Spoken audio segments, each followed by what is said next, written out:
Nicolas, bienvenue sur le podcast. Merci. Vous avez un décor intriguant, comme la dernière fois. C'est le style japonais. Oui. Ça vous fait bien aussi? Oui, d'accord. Oui, j'aimais bien les écrits qui sont ici, comme vous pouvez voir, c'est du japonais. Est-ce que vous savez qu'est-ce que ça veut dire? Non. Non. Fait que la dernière fois, je me rappelle que le podcast avait été vraiment, vraiment apprécié là, de plusieurs. C'est le fun d'avoir quelqu'un qui connaît autant quelque chose que si peu de gens connaissent, je me rends compte aussi. Mais oui. Est-ce que vous pourriez peut-être brièvement vous introduire, puis parce que la dernière fois, on est allé vraiment en détail là, dans tout ce qui était le grounding, puis c'était un peu notre approche du début, mais là, peut-être juste faire un sommaire de ça pour situer les gens, savoir de qu'est-ce qu'on va parler aujourd'hui. OK. Est-ce que je m'introduis en premier? Je pense que oui, ça pourrait être une bonne chose. D'accord. Vous me le direz quand vous êtes prêts. On est prêt. OK. Donc, mon nom est Gaëtan Chevalier. Je suis originairement de Montréal. Maintenant, je vis en Californie. J'ai un PhD en génie physique de l'École polytechnique de Montréal. Et puis, j'ai continué ma carrière en fusion nucléaire au Tokamak de Varennes, qui faisait partie de l'Université du Québec. Et ensuite, ça m'a amené à continuer à travailler à UCLA, Université de Californie à Los Angeles, dans le même domaine. Mais finalement, j'ai rencontré un chercheur japonais à Los Angeles qui commençait une nouvelle école qui faisait les études sur les énergies subtiles, plus spécialement sur les méridiens et les chakras. Alors, ça m'a intrigué. Comment est-ce que vous décririez les méridiens? Les méridiens, ce sont des canaux d'énergie qui circulent dans notre corps. Et puis, d'après la médecine chinoise, ces canaux d'énergie-là, l'énergie qui circule ils appellent ça le qi. C'est une forme d'énergie qui est différente des énergies électrophysiologiques qu'on est habitué en sciences de l'Ouest. Et puis, ces énergies-là auraient plus des qualités de la physique quantique, en fait. C'est ce qu'on a découvert dans nos recherches. Et puis, on est encore en train de déterminer exactement la nature de ces énergies-là, ce qui a toujours été mon intérêt. Mais ceci m'a amené finalement, tout cet intérêt-là m'a amené à travailler à une école privée en Californie du Sud, dans la région de San Diego, qui s'appelle California Institute for Human Science. Et puis, c'est là que j'ai rencontré Clint Aubert, qui, à l'époque, au début des années 2000, n'avait pas encore de publication sur les bénéfices d'être en contact avec la mise à la terre. Donc, il présentait ça. Et puis, pour moi, c'était... à ce moment-là, il avait fait seulement un projet de recherche préliminaire avec une infirmière. Et puis, déjà, il disait, bon, ça aide le sommeil, les gens dorment mieux, les gens ont moins de douleur, etc. Puis je disais, oui, OK, ça a l'air intéressant, mais tellement simple, juste être en contact avec la Terre, puis avoir tous ces bénéfices-là, que j'étais un peu sceptique. Surtout après avoir fait des études qui sont assez poussées, assez complexes. Poussées. Oui, on a... à force de faire de la science comme ça, on a l'impression, à un moment donné, que toutes les choses simples ont été découvertes. Ont été découvertes. Mais je suis d'esprit ouvert. C'est d'ailleurs pour ça que j'ai quitté la science mainstream, comme on dit en anglais, pour aller plutôt dans la science, la recherche sur la science foncière. Et puis, ce qui est arrivé à la suite, c'est que Clint m'a approché, un de ses associés m'a approché pour faire un projet de recherche qui était prêt à payer si l'Institut veut le faire. J'ai dit, d'accord. fait qu'on a fait un projet de recherche. On a eu des très bons résultats, surprenamment bons. Au sujet du grounding. Au sujet du grounding, on a vu que les ondes du cerveau étaient calmées, que la tension musculaire s'ajustait, toutes sortes de bonnes choses. Mais j'étais encore sceptique parce que je me suis dit l'équipement qu'on a utilisé était quand même groundé aussi. Donc, ça se pourrait qu'il y ait on appelle un loop. Et puis, fait que j'étais comme intrigué plus, mais pas encore convaincu. Ce qui m'a convaincu, c'est un autre projet de recherche avec un équipement plus avancé qui était simplement utilisait seulement des batteries. Et donc, c'était impossible qu'il y ait aucun loop ou des choses comme ça. On a eu encore d'aussi bons résultats. Cette fois-ci, 2 de mes amis avaient participé qui faisaient de l'arthrite des mains.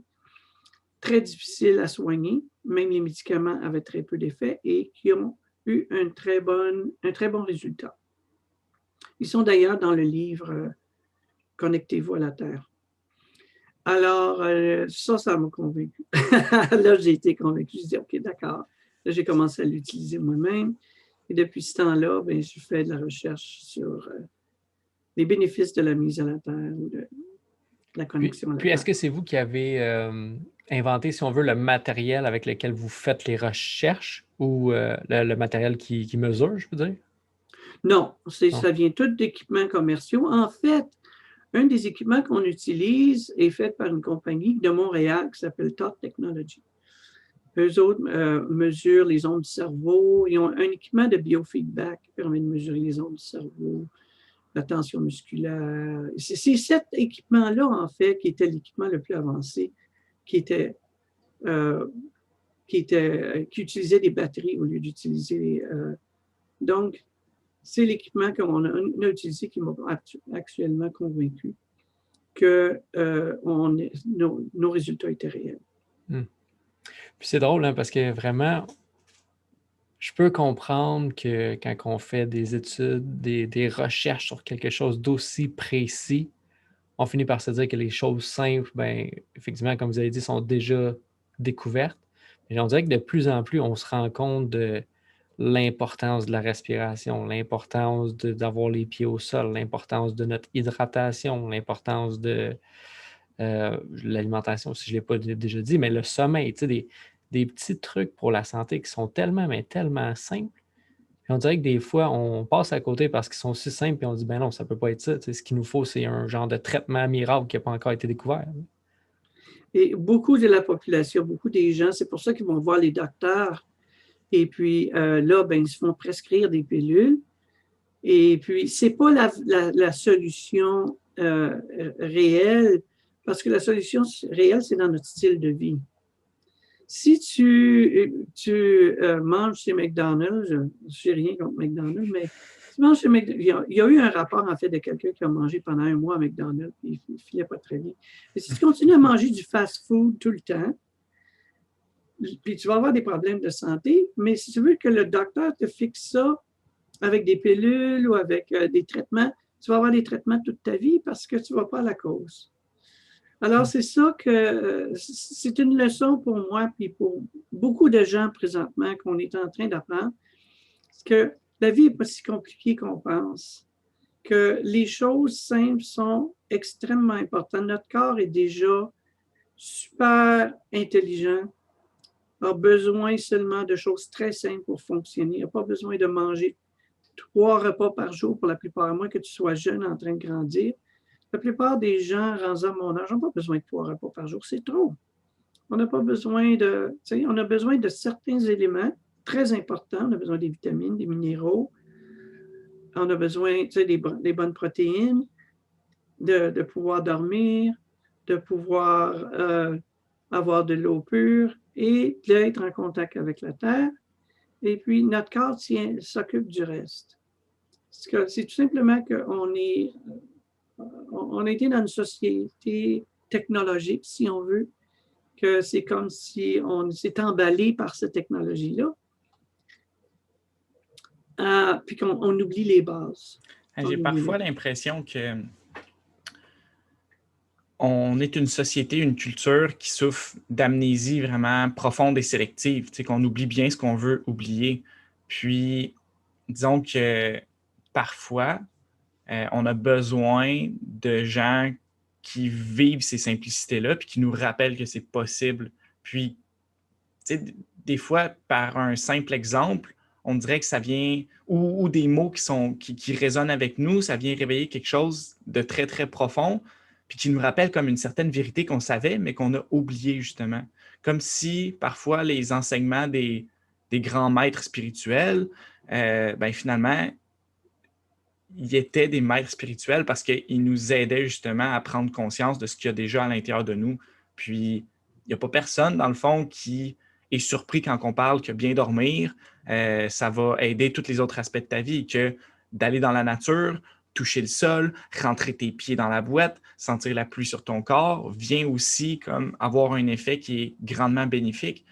T'sais, on est comme, ben oui, ça on le sait. Comment est-ce qu'on dit ça? C'est évident. C'est évident. Ou des choses qui sont rappelées, pas... Des clichés. Oui, des clichés, exactement. Les clichés sont des clichés pour une raison. Parce que, justement, c'est tellement évident. Ben oui, on le sait tout.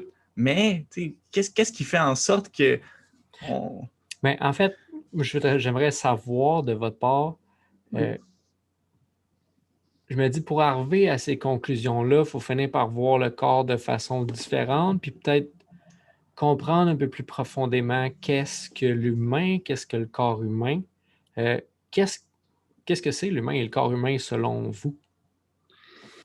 C'est un très bon point, Nicolas, parce que c'est exactement, finalement, la démarche qui m'est arrivée. C'est qu'à partir de mon intérêt à la science, à la complexité, à comprendre la nature, les énergies qu'il y a autour de nous, je suis allée étudier, là j'avais pas le choix, étudier le corps humain. Pourquoi est-ce que on a tant de bénéfices d'être en contact avec la Terre? Premièrement, pourquoi? Pourquoi la Terre nous donne des bénéfices? Qu'est-ce que la Terre? Qu'est-ce qu'elle a de spécial? Fait que là, j'avais fait un cours de géologie à l'École polytechnique, mais plutôt la géologie élémentaire. Tu sais.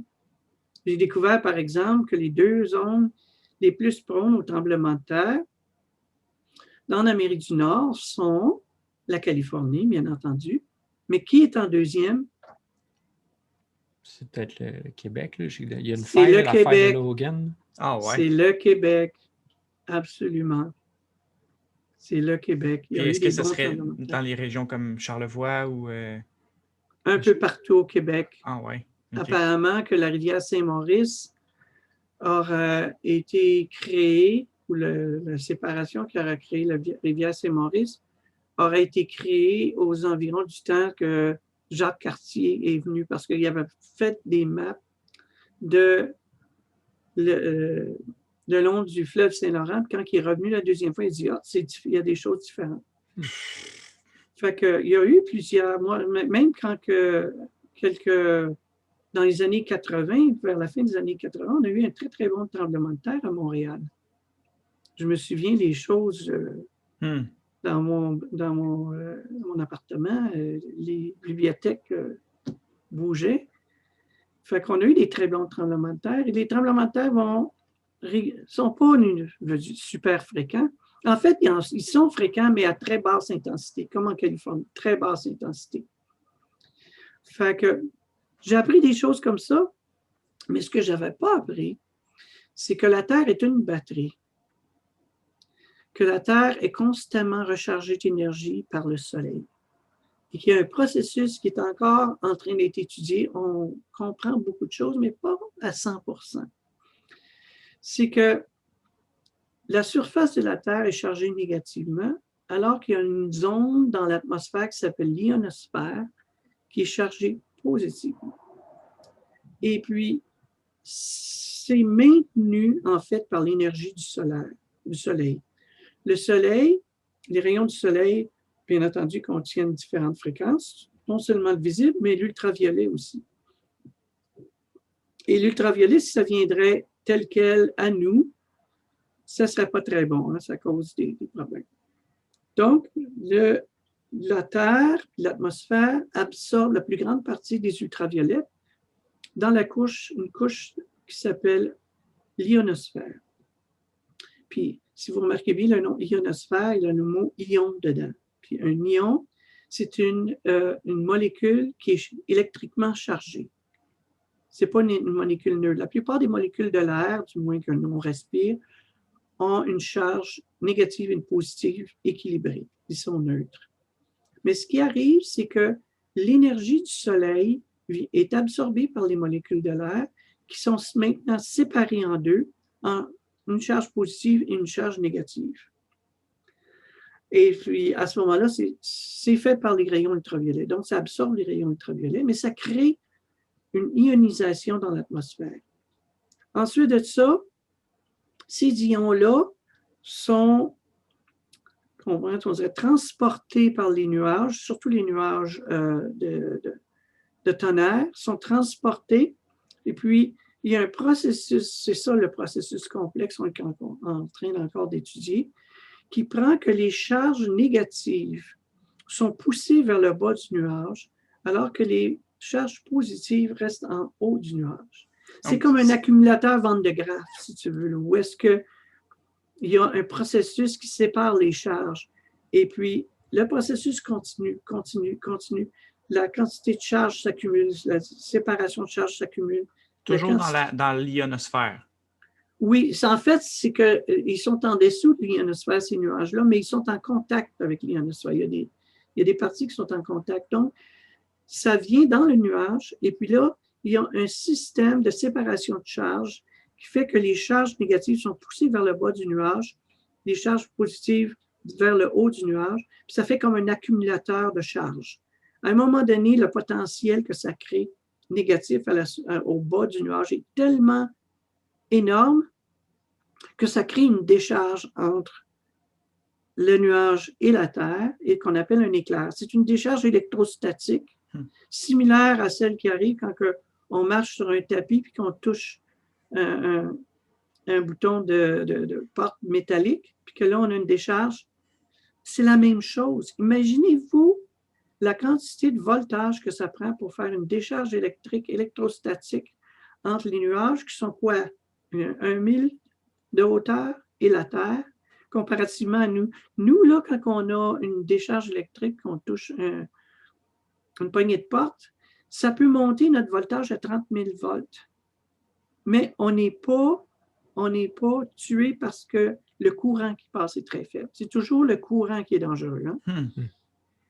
Je veux dire, le 120 volts auquel on a dans notre mur, si quelqu'un a la peau très, très, très, très sèche, ils peuvent, puis d'ailleurs, il y en a qui l'ont démontré, ils peuvent mettre les doigts dans la plug, puis ça ne fait rien. Ça fait juste une petite affaire. Ah ouais. Alors que si tu as la peau humide, tu peux en mourir parce que ça voyage mieux. Ça voyage mieux. La résistance diminue. L'humidité permet à l'électricité de passer. Donc, ce n'est pas le voltage qui est important, qui est dangereux. Le plus, c'est le courant. C'est la même chose ici. Ce qui arrive, c'est que entre le nuage et la Terre, là, il y a cette décharge électrique énorme avec une grande quantité de courant. Ça transfère une énorme quantité d'électrons à la Terre. Ce processus-là se fait constamment à la surface de la Terre, surtout en Afrique et en Amérique du Sud. Ce sont les régions où est-ce qu'il y a constamment des éclairs, du tonnerre. Il y en a à peu près, je pense, un à chaque 10 secondes minimum. Puis est-ce qu'on connaît la raison pour laquelle c'est dans ces endroits précis-là? Oui, c'est à cause de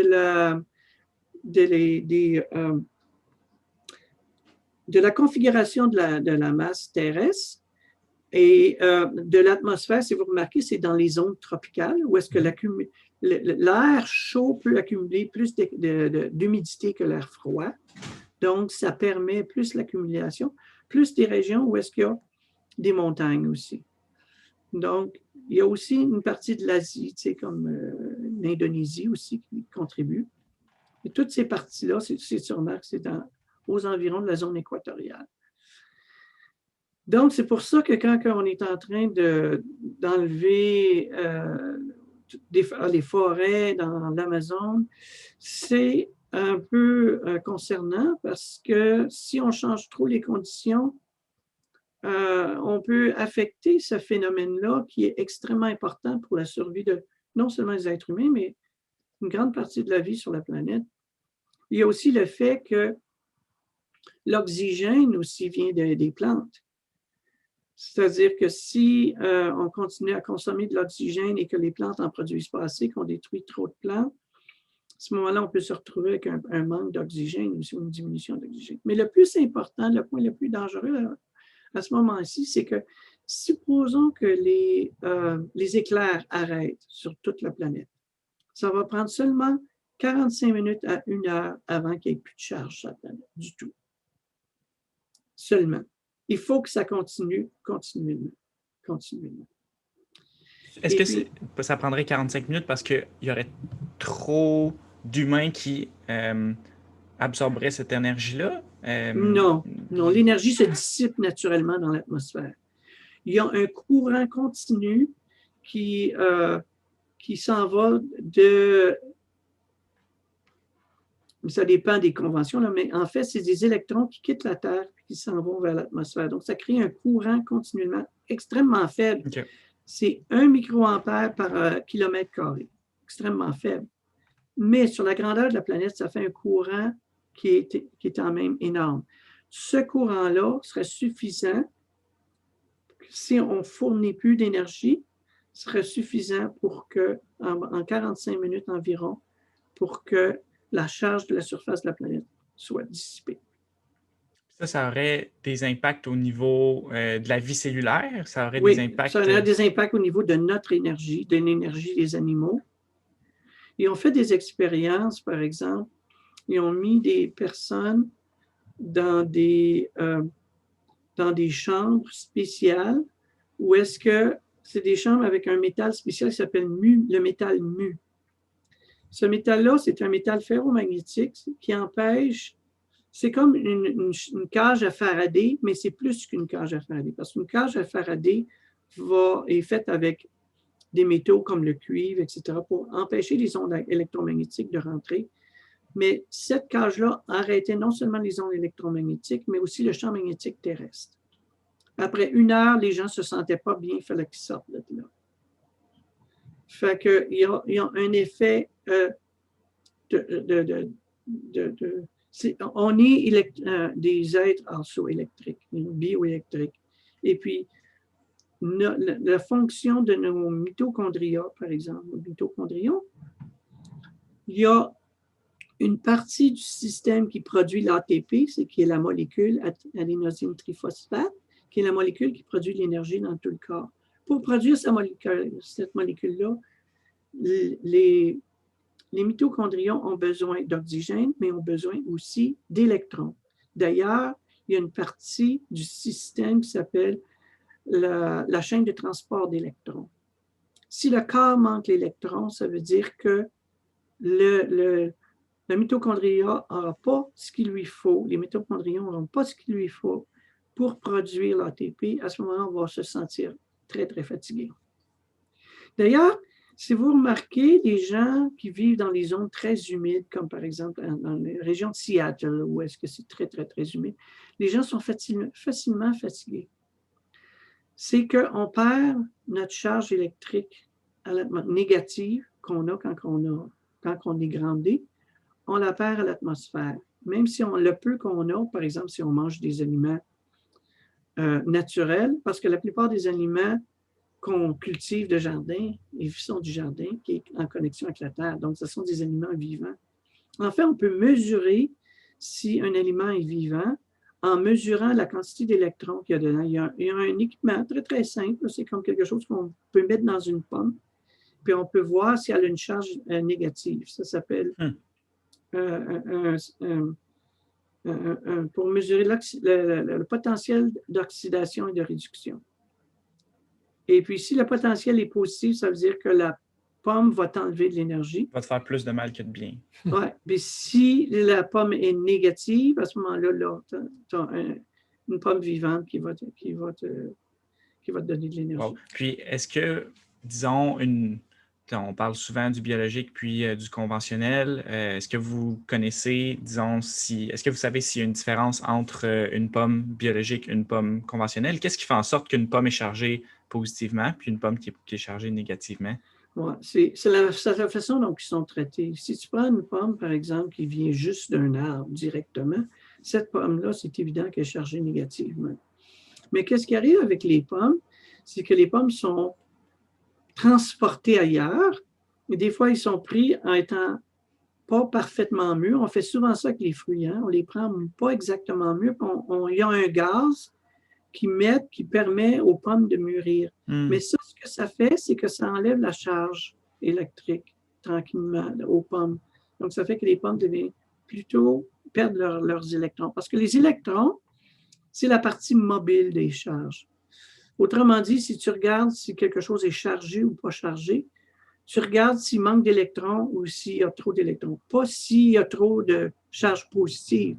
Les charges positives, en général, à moins que ça soit dans un liquide, où est-ce que les molécules peuvent bouger, mais dans un solide, ce qui bouge, c'est seulement les électrons. Donc, si, par exemple, on marche sur un tapis et puis qu'on touche une poignée de porte puis qu'on a une décharge, c'est en général qu'on a perdu des électrons au plancher, au tapis. Donc, quand on touche la poignée de porte, ce n'est pas nous qui transmettons quelque chose à la poignée de porte, c'est la poignée de porte qui nous redonne des électrons. Parce qu'on est naturellement, quand on n'est pas en contact avec la Terre, on se charge graduellement de charges positives. Juste respirer, on a des charges positives. Pourquoi? Parce que, comme je disais, la planète, la surface de la Terre est chargée négativement, alors que l'ionosphère est chargée positivement. Et c'est environ 100 km dans l'espace. Mais entre le négatif et le positif, il y a, comme je disais, un champ électrique.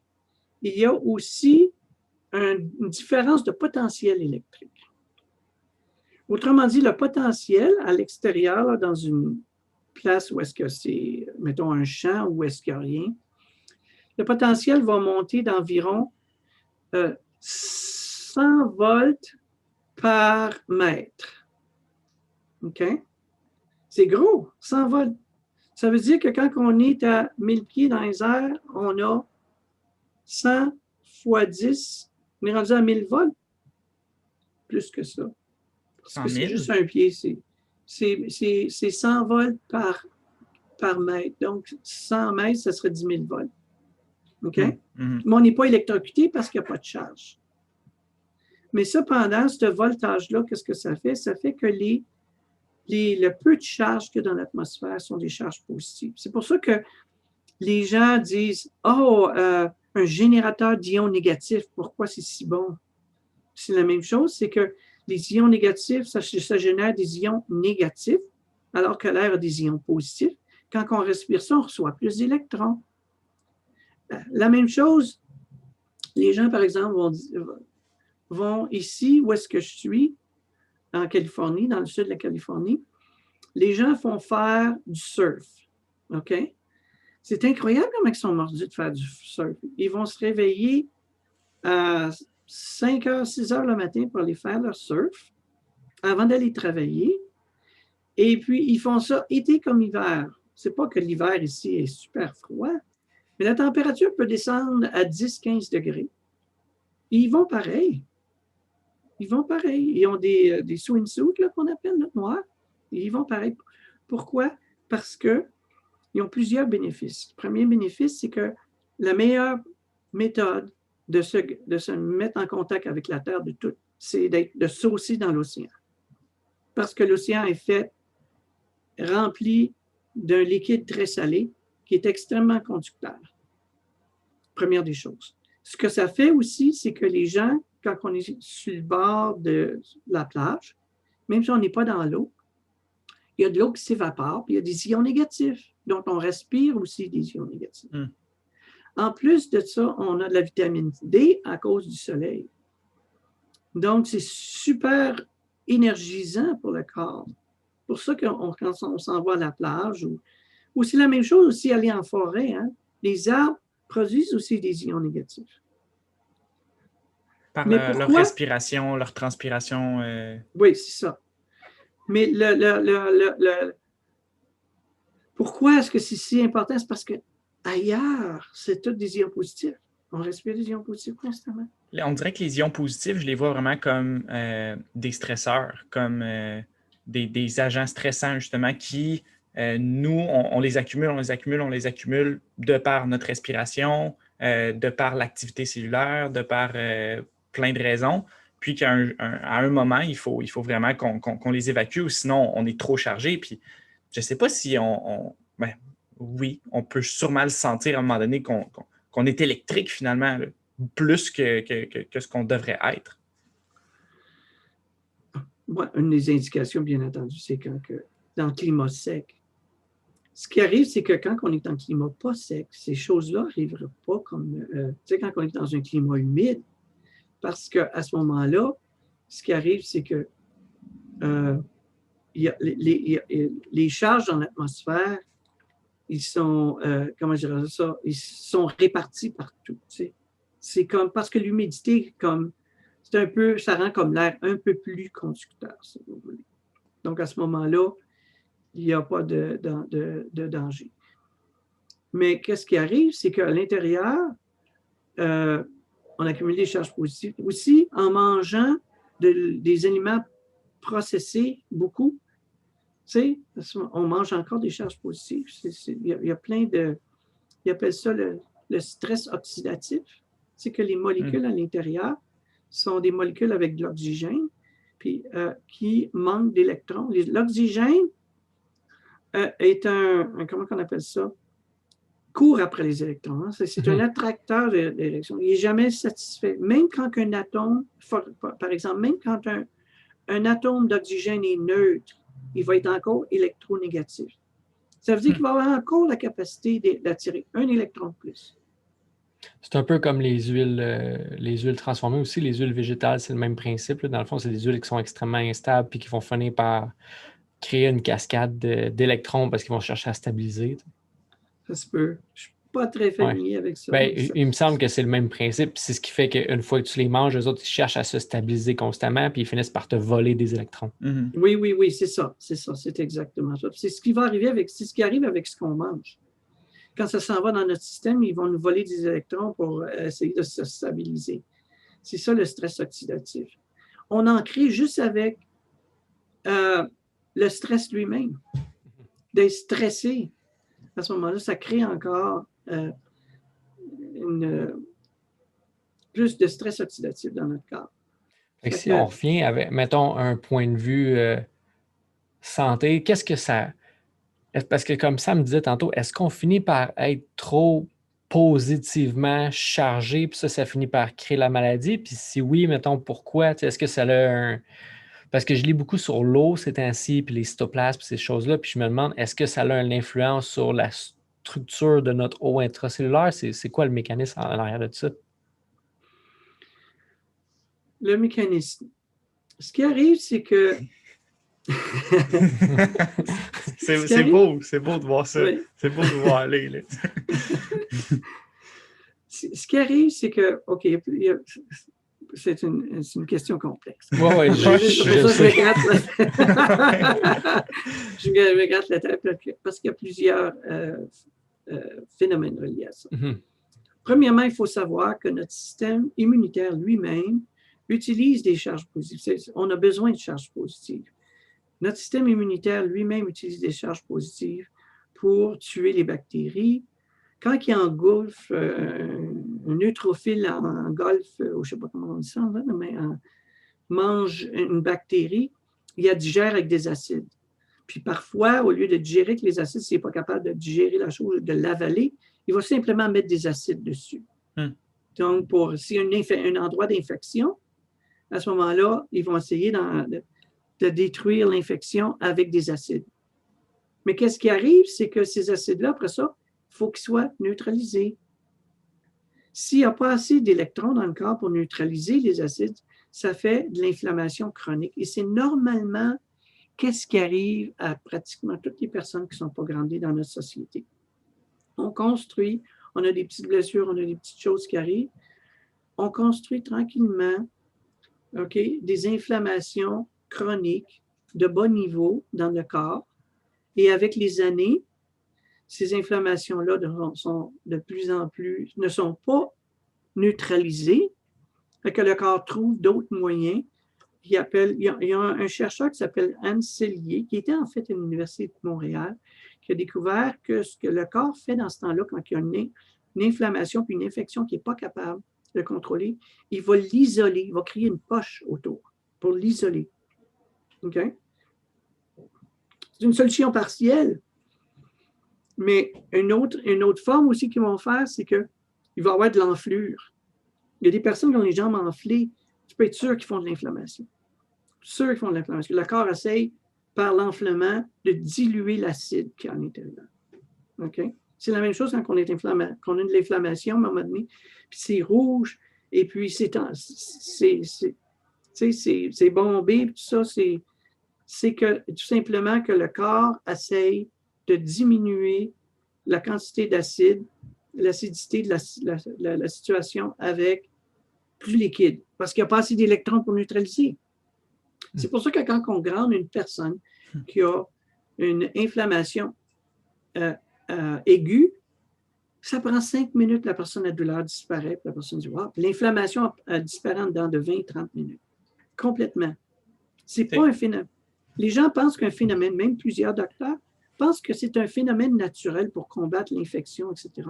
On n'a pas besoin d'inflammation. Il n'y aura pas d'inflammation. Il n'y a pas d'inflammation chez les animaux qui vivent en contact avec le sol tout le temps. L'inflammation, après ça, avec les années, va essayer... Oui. C'est vraiment puissant de comprendre que l'inflammation, dans le fond, c'est un surplus de charge positive. C'est un surplus de charge positive, c'est tout. Fait que tu amènes des charges négatives pour le compenser, il n'y a pas d'inflammation. Même quand que le système immunitaire combat des bactéries qui rentrent, etc., il n'y aurait pas de raison d'avoir d'inflammation si on avait suffisamment d'électrons. Puis, diriez-vous que c'est une situation différente quand on, disons, se casse le bras, puis là, il se met à avoir de l'inflammation autour? Est-ce que c'est une façon au corps de se protéger pour diminuer, disons, les mouvements? Puis ça, dans ce cas-là, est-ce qu'on devrait justement dire, bon, ben OK, dans ce cas-là, c'est peut-être bon d'avoir une certaine inflammation pour bloquer ce mouvement-là? Ou est-ce que ce serait un autre... c'est une autre raison. OK. Premièrement, quand que tu brises un os, je sais par expérience, qui ne s'est pas brisé un os, il y a une accumulation naturelle de fluide parce que la structure normale est brisée, qui contient des fluides normalement brisés. Donc, ça, c'est une affaire tout à fait normale. Ce n'est pas par lui-même considéré une inflammation. On appelle ça inflammation, puis ça devient rapidement de l'inflammation parce qu'on manque de charge. La plupart du monde sont très, très déficients. Okay. Donc, ce serait un processus qui est juste complètement différent. Complètement différent. Okay. Oui, complètement différent. C'est sûr qu'il faut faire attention au bras, puis qu'il faut le laisser guérir, mais pour qu'il guérisse avec le maximum de possibilités de guérir rapidement, il faut lui donner des électrons. Ah, parce que j'imagine qu'il y a de l'activité en Titi, justement, où est-ce qu'il s'est passé une lésion, puis l'activité entraîne justement un surplus de charge positive à cet endroit-là, un surplus d'inflammation finalement qui n'aurait pas lieu d'être si on était groundé puis on lui permettait au corps de se décharger au fur et à mesure. Oui, puis il y a une autre chose aussi, c'est que qui fait toute cette activité-là? Dans les cellules, c'est les mitochondrions encore. Donc, c'est eux autres, ils ont besoin de plus d'électrons encore pour fournir plus d'ATP, pour pouvoir réparer tout le système. À quel point parce que des fois, vu qu'on vit dans le monde matériel, en 3D, j'ai l'impression que les gens pensent souvent que tout ce qui existe, c'est ce qu'ils peuvent percevoir. Sauf que, en fait, nos sens sont quand même assez limités. On ne voit effectivement pas tout ce qui est, on ne voit pas nécessairement la réalité. À quel point les ondes qu'on ne voit pas peuvent influencer Puis quand je parle des ondes qu'on ne voit pas, je parle plus des ondes électromagnétiques. Puis c'est tout ça, c'est l'électricité en général. Est-ce que vous pouvez nous en dire un petit peu là-dessus? Parce que récemment, j'ai lu un livre, je me rappelle juste du nom de famille du gars, je pense que c'était Fitzberger. C'est de The Electric Rainbow. Est-ce que vous savez? Puis dans ce Non, je connais livre-là, pas. ce qu'il dit, c'est que la plupart des grandes épidémies sont arrivées en même temps que les grandes phases d'électrification. Oui, oui, Fait que oui, dans un oui. sens, les maladies, il y a beaucoup de maladies qui seraient créées électriquement, soit dues à une surcharge ou juste à cause de l'environnement, en fait. J'ai pas lu ce livre particulier-là, mais j'ai lu d'autres auteurs et des articles là-dessus. Et puis, ce qu'ils disent, c'est que les ondes électromagnétiques, quand le corps est soumis pour la première fois à certains types d'ondes électromagnétiques pas naturelles, ça affaiblit le système immunitaire, ça affaiblit l'énergie de la personne. La première chose qui est affectée, c'est le système immunitaire. À ce moment-là, ça rend la personne plus susceptible à d'autres maladies et des grippes comme la grippe espagnole. Donc, c'est la théorie. Je pense qu'il y a du mérite là-dedans. Je pense qu'effectivement, le fait qu'on n'est pas groundé, en plus du fait qu'on a c'est un surplus de radiation qu'on n'est pas habitué, cause un stress de plus au corps. On a déjà assez de stresseurs dans nos environnements avec tout ce qui se passe du point de vue, par exemple, les modifications génétiques des aliments, les pesticides comme le Roundup, qui sont cancérigènes, maintenant, c'est démontré. Alors, avec toutes ces... En plus de ça, les plastiques qui fonctionnent comme des hormones femelles, en général, les phtalates et toutes ces choses-là. Donc, on a beaucoup de stresseurs qu'on a présentement dans notre environnement qui n'existaient pas en 1850. Okay. Est-ce que vous pourriez expliquer les hormones femelles, disons les hormones féminins qui sont retrouvées dans le plastique? Est-ce que c'est ce qu'on appelle aussi BPA? Ben, c'est ouais. Ça fait partie. C'est que la structure des molécules de plastique a une certaine similarité avec les hormones féminines. C'est ça qui est le problème. Donc, quand que nous, on absorbe ça, à ce moment-là, ces molécules-là jouent un rôle dans notre corps comme si on avait des estrogènes ou de la progestérone, je ne me souviens plus laquelle. Mais ça a un effet hormonal féminin sur nous autres. Il faut faire très attention. Que c'est tous des stresseurs qu'on a dans nous et qu'on doit, à ce moment-là, essayer d'éliminer le plus possible. On ne peut pas à 100%. Et notre corps n'a pas besoin qu'on élimine à 100%. Il est capable d'éliminer pourvu qu'on lui donne suffisamment de sommeil, suffisamment de bonne nourriture, le côté mental aussi, qu'on ait une attitude positive envers la vie. Juste une attitude négative, une dépression, etc., va causer aussi des problèmes physiques majeurs. Ouais. Un état mental négatif va t'amener à être chargé positivement. Un peu... Oui, absolument. Absolument. Va m'amener à faire des erreurs. Je connais un ami personnellement, un psychologue, et puis on parlait de l'attitude négative positive. Tout le temps une attitude négative. Tout le temps une attitude négative. Mais il n'arrivait pas à être capable d'avoir une attitude positive. Il dit, je suis comme ça, etc. Eh bien, il est mort à 56 ans. Il est mort plus jeune. Il était en très bonne santé quand je l'ai connu. Mais tout d'un coup, j'apprends qu'il est mort. Et puis, j'ai un livre, après ça, je me suis intéressé à la situation, puis effectivement, des recherches qui ont été faites, que les gens qui ont une attitude positive dans la vie vivent plus longtemps, puis on fait des recherches là-dessus. J'ai même un livre là-dessus.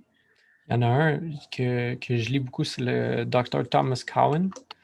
Puis lui, puis lui, dans un de ses livres, qu'est-ce qu'il dit? En fait, c'est... j'ai vu ça. Il y a des vidéos, lui, sur dans aussi. YouTube. Oui, j'ai écouté certaines de ses vidéos. Puis il y en a un de ses livres, c'est, je pense, Cancer and the New Biology of Water. Puis dans ce livre-là, ben, ce qu'il dit, c'est qu'en fait, toute notre énergie, de la façon que... En fait, notre production d'énergie, nos mitochondries, nos cellules, c'est vraiment dû à ce qu'il faut, c'est un cytoplasme en santé. Puis dans ce cytoplasme-là, ben, ce cytoplasme-là est fait d'eau structurée. Puis si jamais... Puis en fait, comme tout notre corps fonctionne par résonance, ben, juste le fait d'avoir des émotions négatives ou des pensées qui sont négatives vont affecter avec les fréquences la structure de cette eau intracellulaire-là. Ouais. Puis on va finir justement par... parce qu'un peu, pour revenir, mettons, qu'est-ce qui cause ça? C'est vraiment l'épigénétique, c'est l'environnement qui va affecter ton noyau cellulaire, l'expression de tes gènes. Ben, l'environnement de ton nucléi, ben, c'est ton cytoplasme. Fait que si on finit par affecter le cytoplasme avec des fréquences négatives ou quoi que ce soit, ben, l'eau est altérée, donc notre fonctionnement au complet est altéré.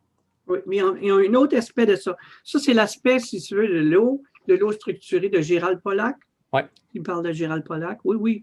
J'ai vu Gérald Pollack, j'ai étudié ses livres. C'est tout à fait excellent. Savez-vous que jusqu'à récemment, peut-être 10 ans, faire des recherches sur l'eau, c'était tabou. Mm-hmm. Les chercheurs qui voulaient faire des recherches sur l'eau n'obtenaient aucune subvention du gouvernement ou quoi que ce soit. Il y a eu un chercheur fameux en Russie qui a été ostracisé par le gouvernement, puis c'est plus à part parce qu'il voulait faire de la recherche sur l'eau. Fait que, heureusement, les choses ont changé. Aujourd'hui, Gérald Pollack a brisé le moule, si vous voulez. Est-ce que Pollack, c'est celui qui a fait l'étude sur une eau, disons, avec laquelle on lui montrait un certain mot, soit amour ou haine, puis qui prenait des photos après ça, Je pense ça, pas que c'est le docteur Emoto au Japon. Ouais, lui, il appelle ça easy water. L'eau, c'est une eau structurée. Normalement, quand elle est proche d'une membrane, l'eau devient d'avoir une structure qui fait que les molécules de l'eau s'alignent d'une certaine manière que les charges positives sont repoussées à l'extérieur. Ça peut être même utilisé comme une batterie. Et puis, il montre dans son livre The Fourth Phase of Water, que j'ai lu, qui explique des choses comme pourquoi la glace est glissante. Les gens ne s'en rendent pas compte. Hein? Il y a un phénomène très spécial qui se passe. Puis la physique n'est pas capable de l'expliquer pourquoi que la glace est glissante sur une lame. Mais avec la physique de Gérald Pollack, il l'explique très, très bien. Alors oui, l'eau est toute structurée à l'intérieur de l'eau, absolument. Et la structure a une importance très énorme. Il y a aussi une autre chose que j'ai été mis au courant récemment, c'est que les mitochondrions elles-mêmes ont une certaine possibilité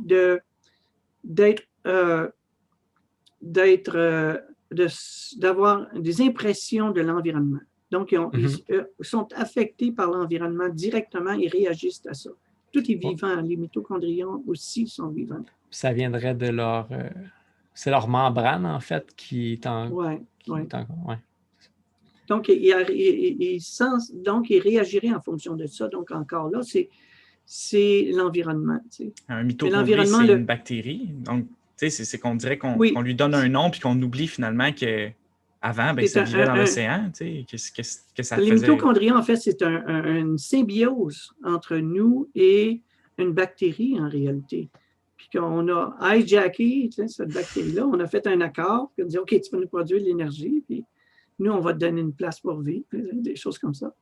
Symbiose. Partie de l'océan jusqu'au corps humain.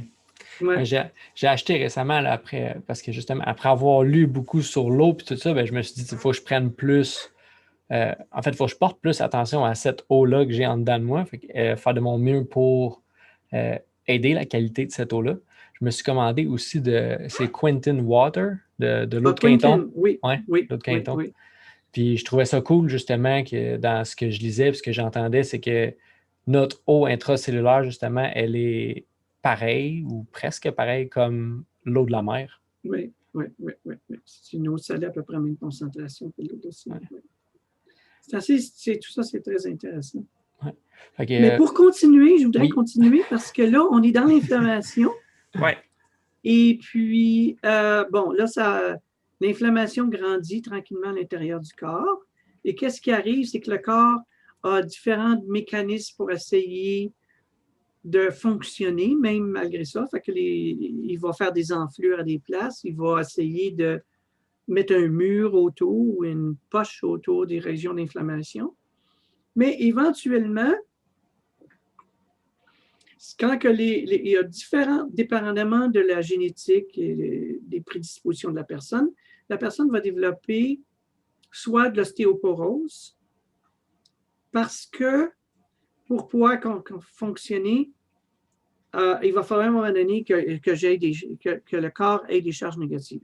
Il va les prendre où? Dans la place qu'il y a dans les os, la partie la moins. Fait que les gens âgés deviennent avec les os cassants parce qu'ils ont perdu beaucoup de calcium dans leurs os parce que les électrons du calcium ont été donnés pour essayer de réparer ailleurs.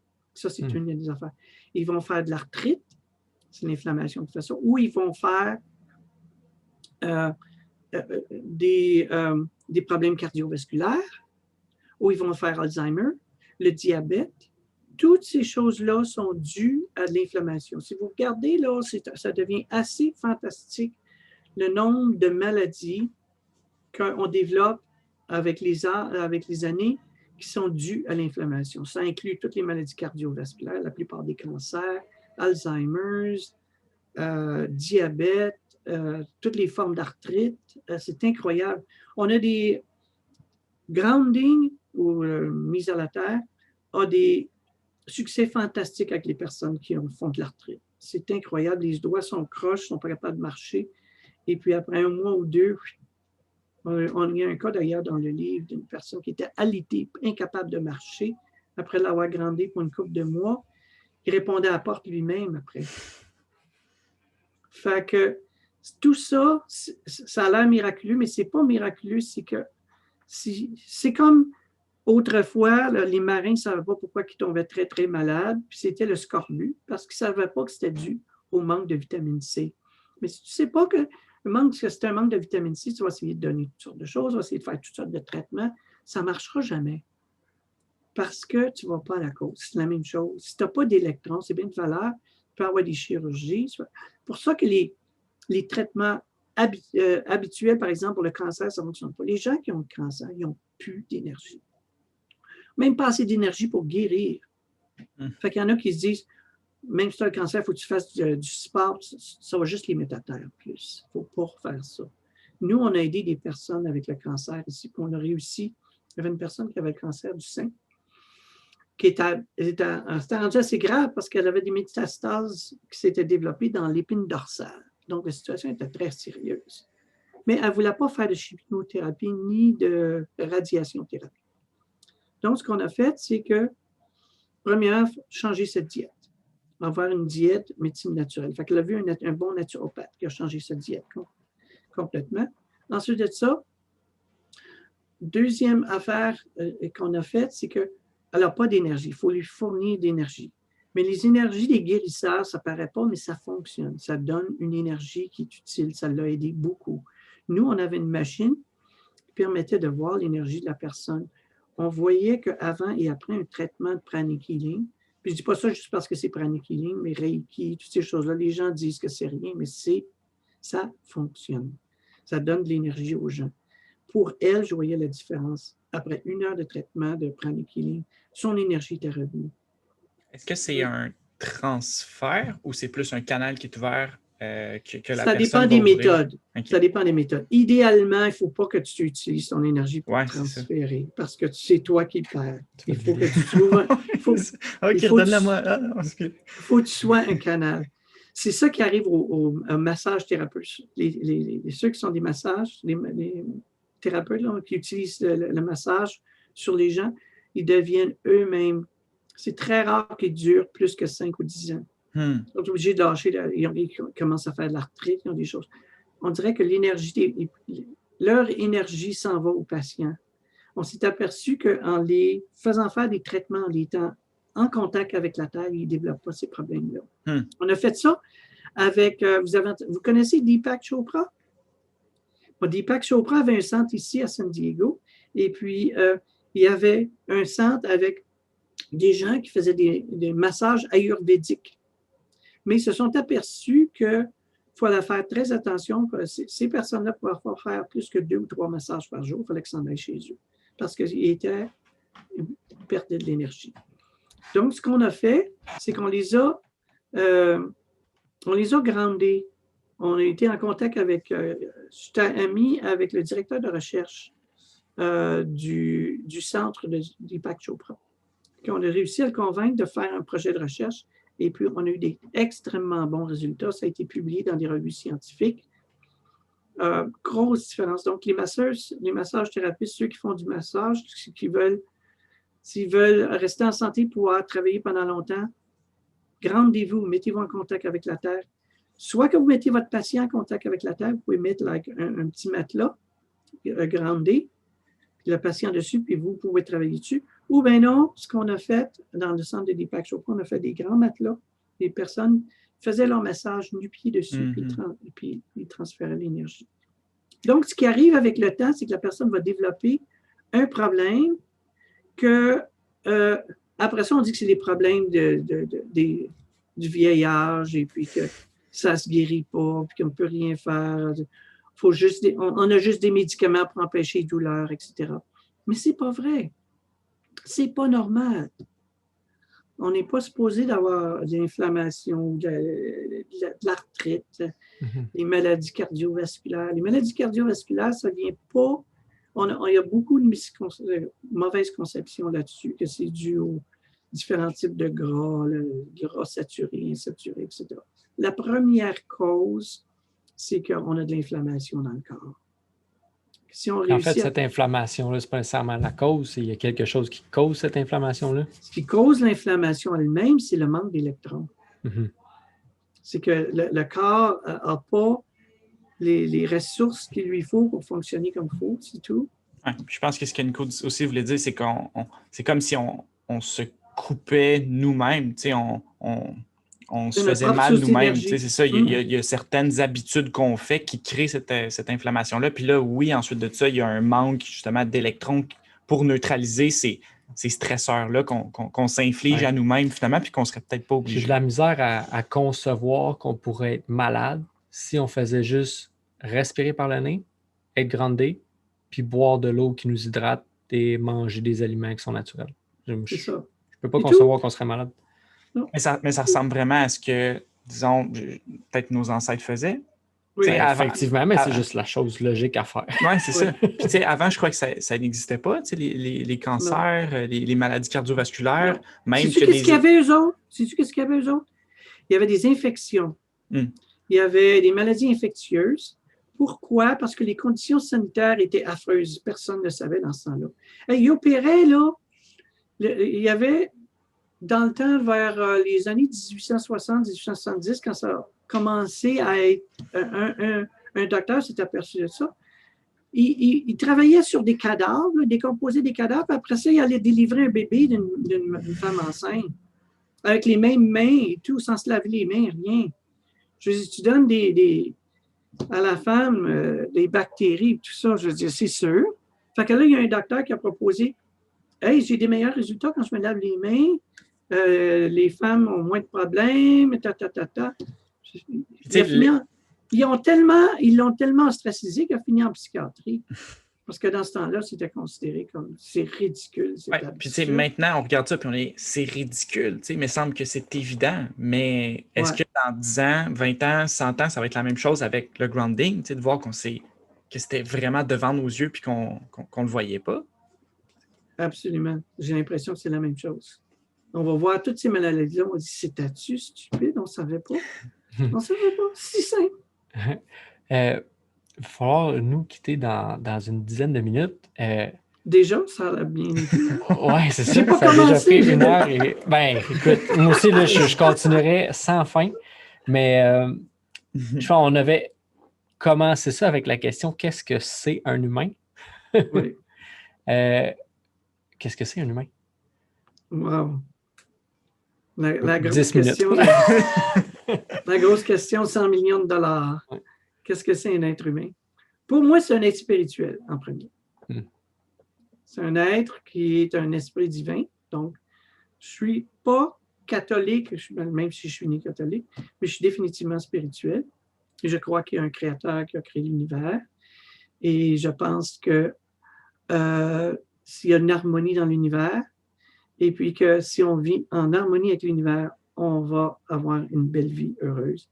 Et que d'essayer de contrôler l'univers, de penser qu'on peut, par exemple, par des produits chimiques ou par de la technologie, augmenter l'être humain, le rendre plus performant. Peut-être qu'on peut le rendre plus fort avec des exosqueletons, des choses comme ça. Mais est-ce qu'il va être plus heureux? Non. Non. Est-ce qu'il va être La plus en qualité harmonie de la avec vie. l'univers? Oui, non. Est-ce qu'il va vivre plus longtemps? Non. C'est être en harmonie avec l'univers. Il y a un but spirituel d'évolution. Pour moi, l'être humain, c'est un esprit qui est en évolution. Et quand je parle d'évolution, je veux dire une augmentation de conscience.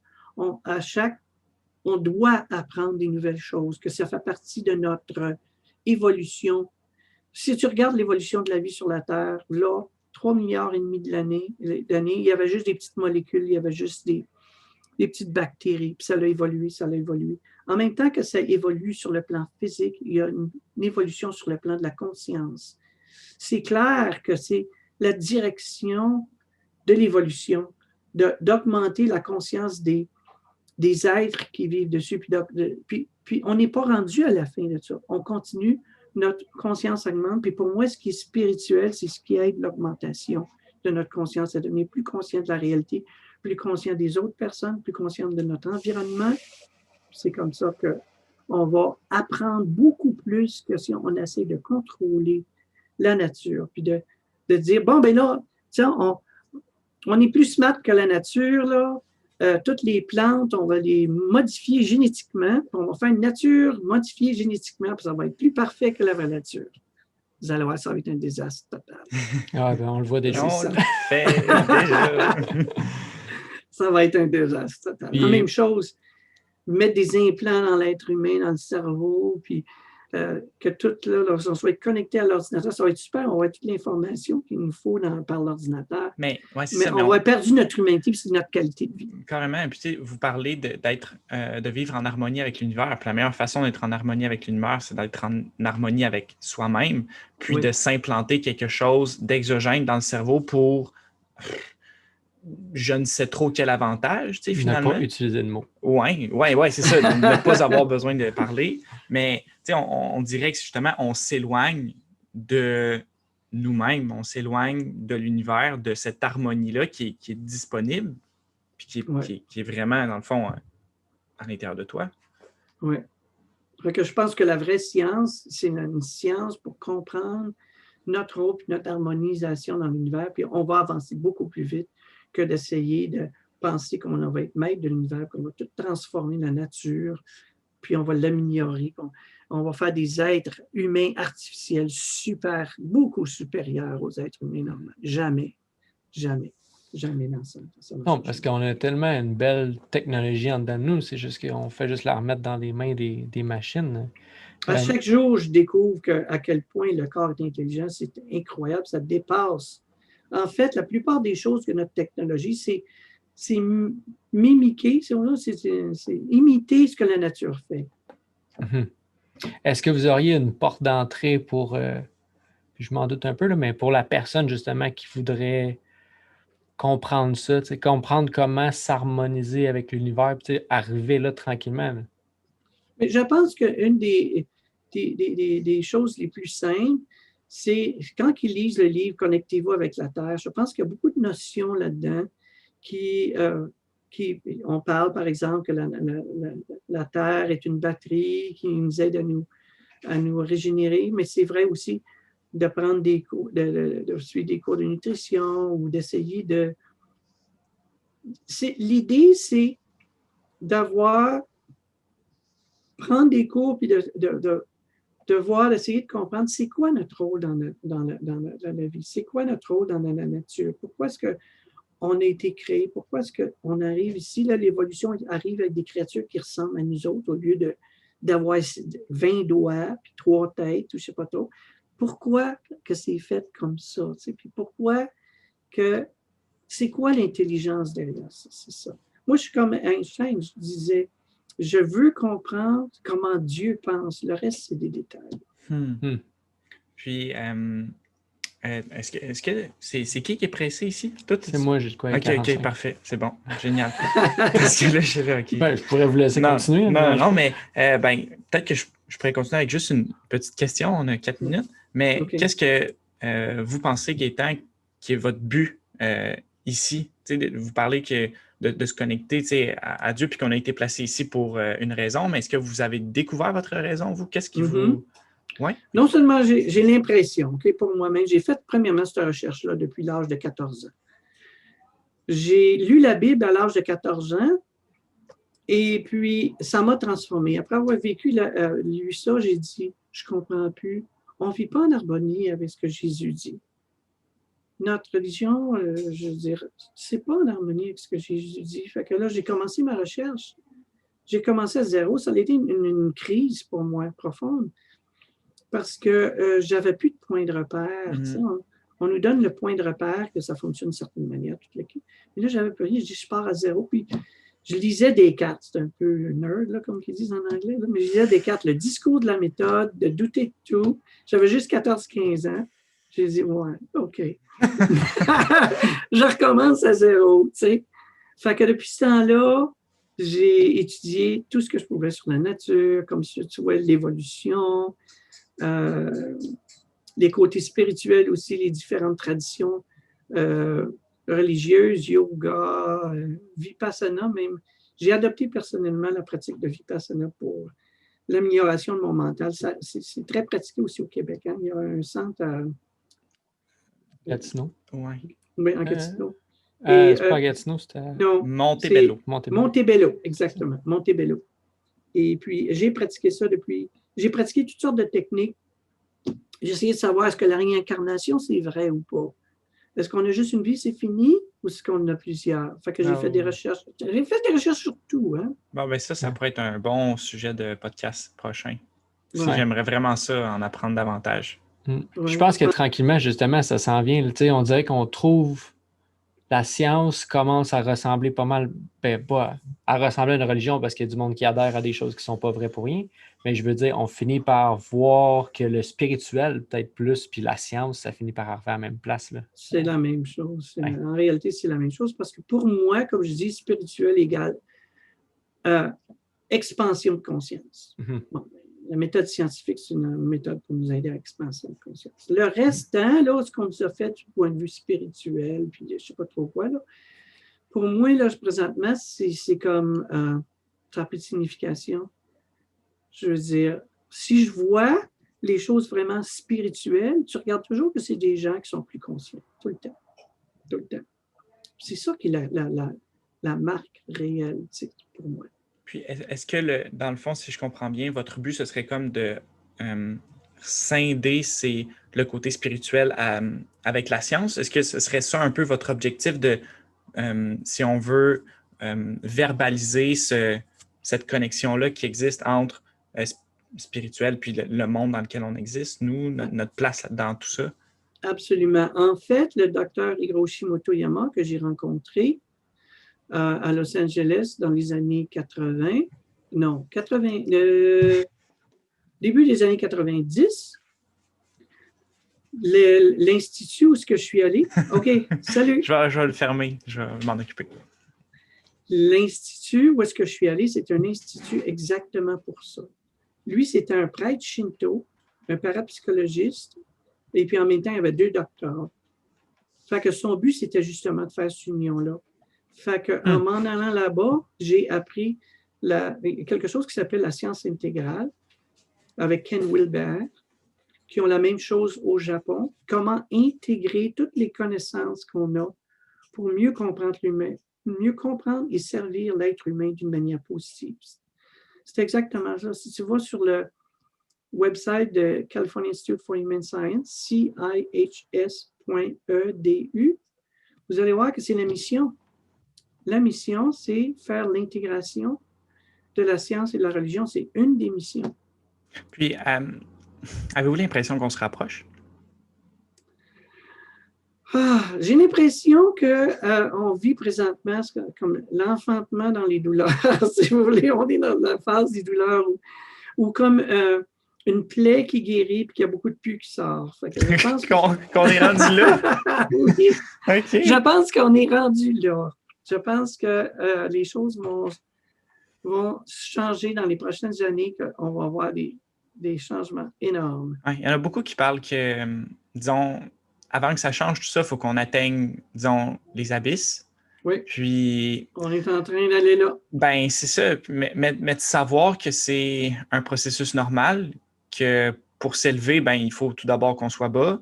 On dirait que ça me donne comme foi un petit peu. Ça me permet d'avancer, ça me permet de continuer justement d'avoir ces conversations-là, ça me permet de continuer d'avoir une relation avec le monde plutôt que de juste vivre dans une caverne puis de renoncer. Finalement, renoncer à faire justement le travail qu'on fait.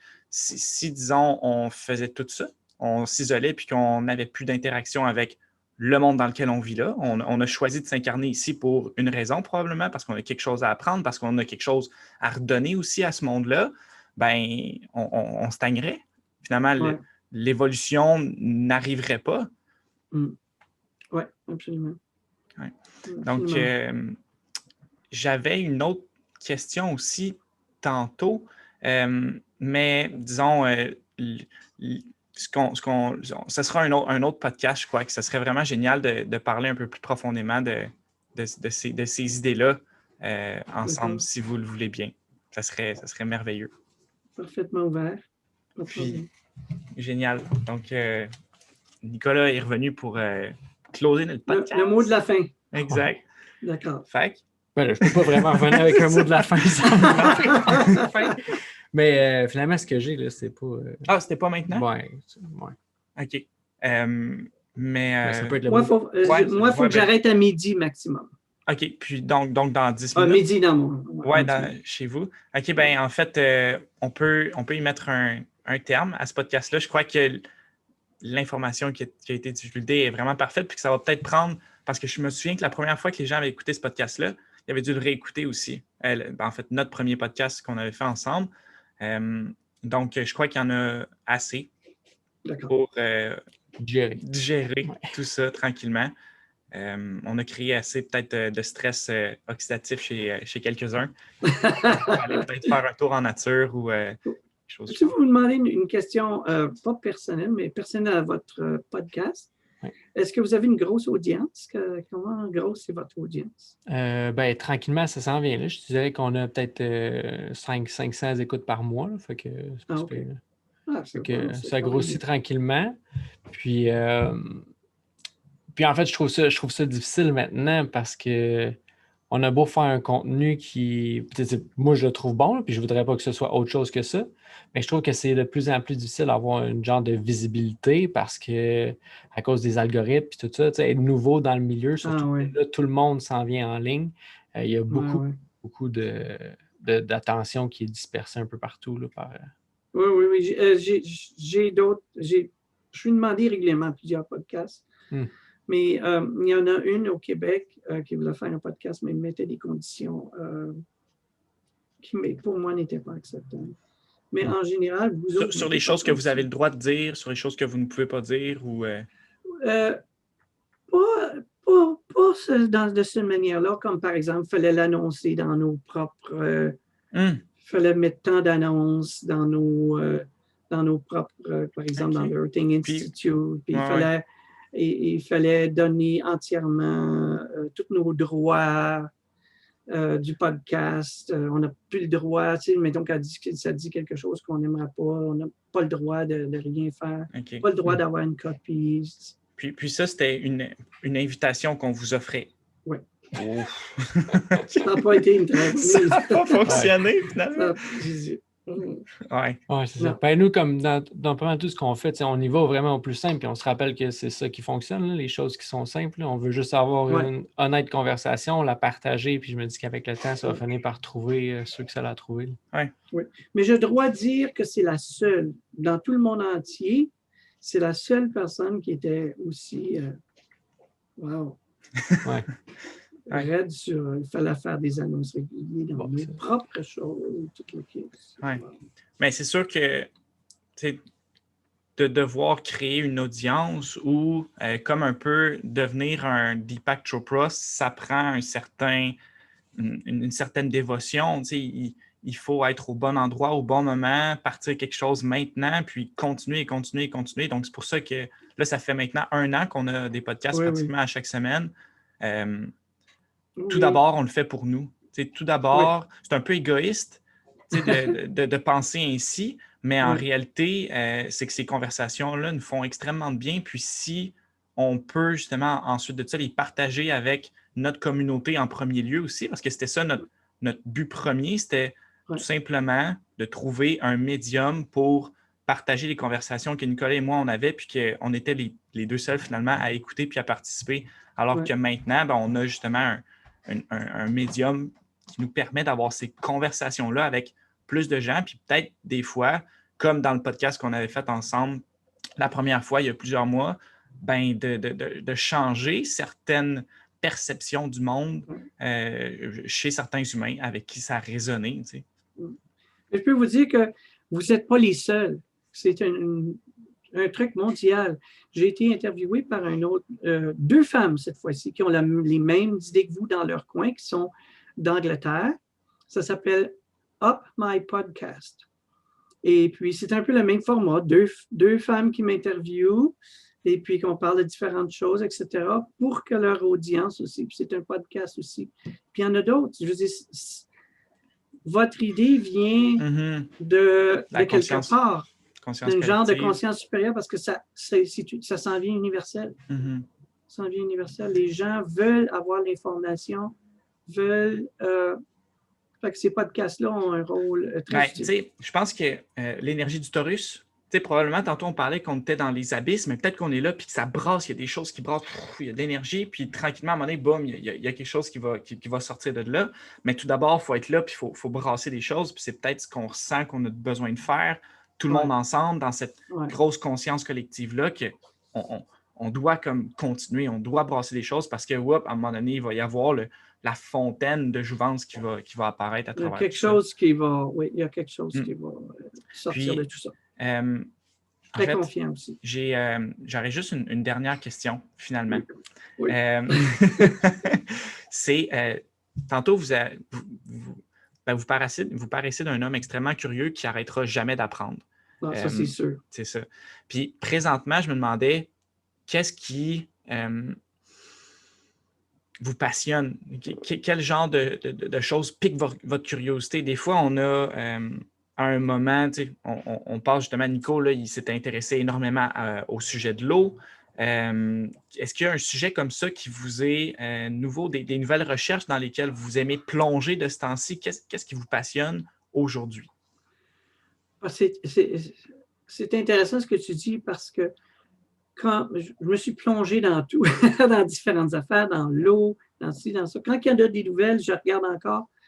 Mais le centre a changé. Depuis, je dirais, à peu près 5 ans, j'ai comme eu une certaine satisfaction que j'ai une bonne vue d'ensemble de pourquoi on est ici, qu'est-ce qu'on est venu faire, où on s'en va, etc. Je sais que c'est les grandes questions que tout le monde débat. Je sais que plusieurs fois, on m'a dit « Gaëtan, perds pas ton temps avec toutes ces affaires-là. » Mes amis, j'étais à l'école polytechnique, ils me disaient « Je suis intéressé à ces affaires-là. Perds pas ton temps. » La physique quantique, je pensais que ça m'apporterait. Mon professeur disait « Ben non, c'est juste des équations, ça marche, c'est tout. » Je disais « Ah, non. » J'ai toujours continué, tu sais.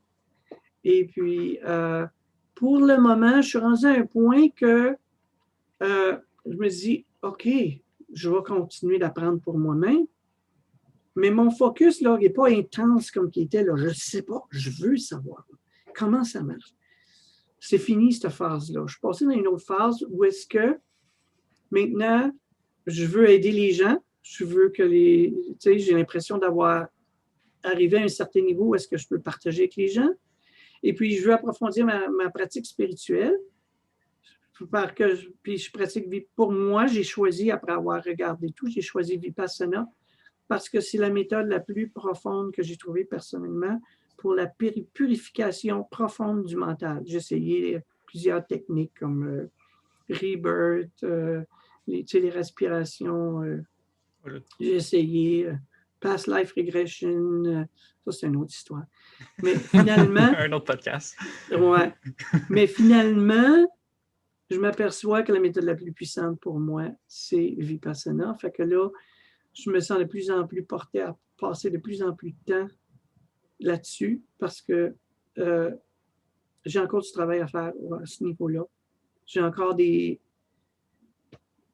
Comme on dit en anglais, des skeletons in my closet. Hein? Il y en a encore, je travaille dessus. Mais je pense que ça prouve que vous êtes en harmonie avec vous-même depuis quand même longtemps, parce que je compare un peu à moi, puis je me retrouve dans ce que vous dites, dans le sens que je me laisse aller où ma conscience a envie d'aller. Tu sais, je ne recherche pas les trucs sur l'eau parce que je trouve ça plaisant. On dirait que je me dis, c'est là qu'il faut que j'aille. Tu sais, c'est là que ça m'a mené. Fait que présentement, il faut que j'en apprenne sur l'eau. Puis après ça, je saute à un autre sujet, puis un autre sujet, puis je finis moi aussi par avoir une bonne vue d'ensemble. Puis ces temps-ci, je suis là-dedans où est-ce que je me dis, je comprends quelque chose assez pour redonner.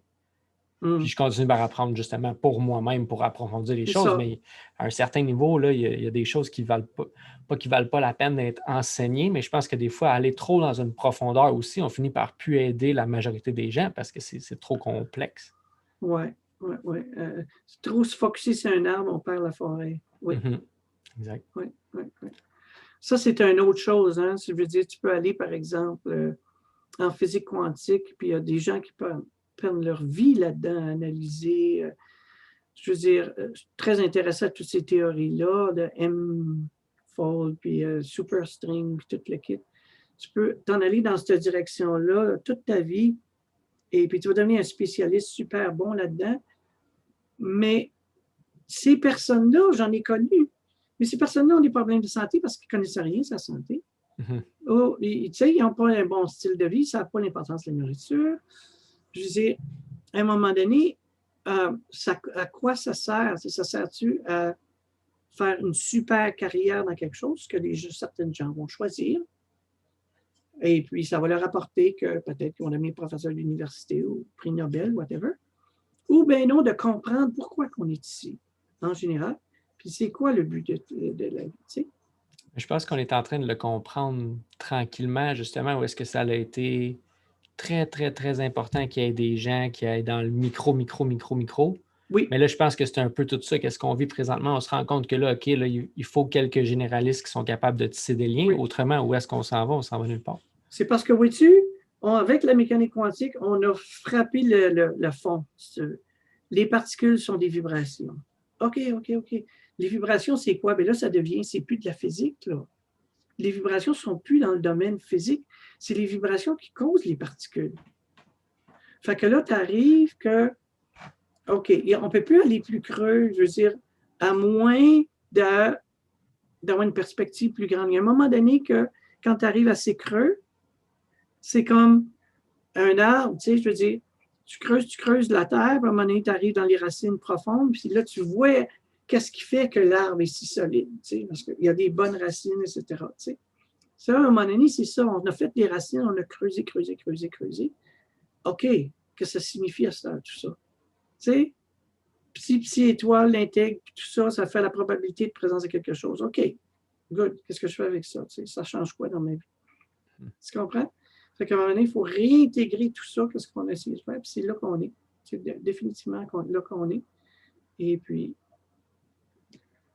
Est-ce que vous connaissez un enseignant qui est capable de tisser des liens entre les domaines, puis qui vous a profondément, transformé ou qui vous aide encore aujourd'hui à mieux comprendre le monde dans lequel on vit, puis vous-même?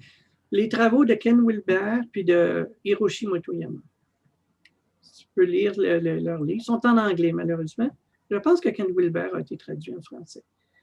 Mais c'est ce qu'ils essayent de faire. Les deux essayent de faire ça, de l'intégration. Ils ont chacun leur méthode. Et puis, c'est un bon point de départ. Parfait. Et voilà. Merci encore une fois de votre générosité. Puis, bienvenue. Vous contribuez assurément à j'allais dire élever puis élargir notre conscience à tous. Merci beaucoup. C'est mon plaisir de partager. Je restais tout seul avec tout ça. Ça fait comme un fardeau, finalement. Tu sais. Effectivement. On vous a permis de vous décharger puis de charger les autres. Ça fait bien de partager. Merci, Gaëtan. Merci.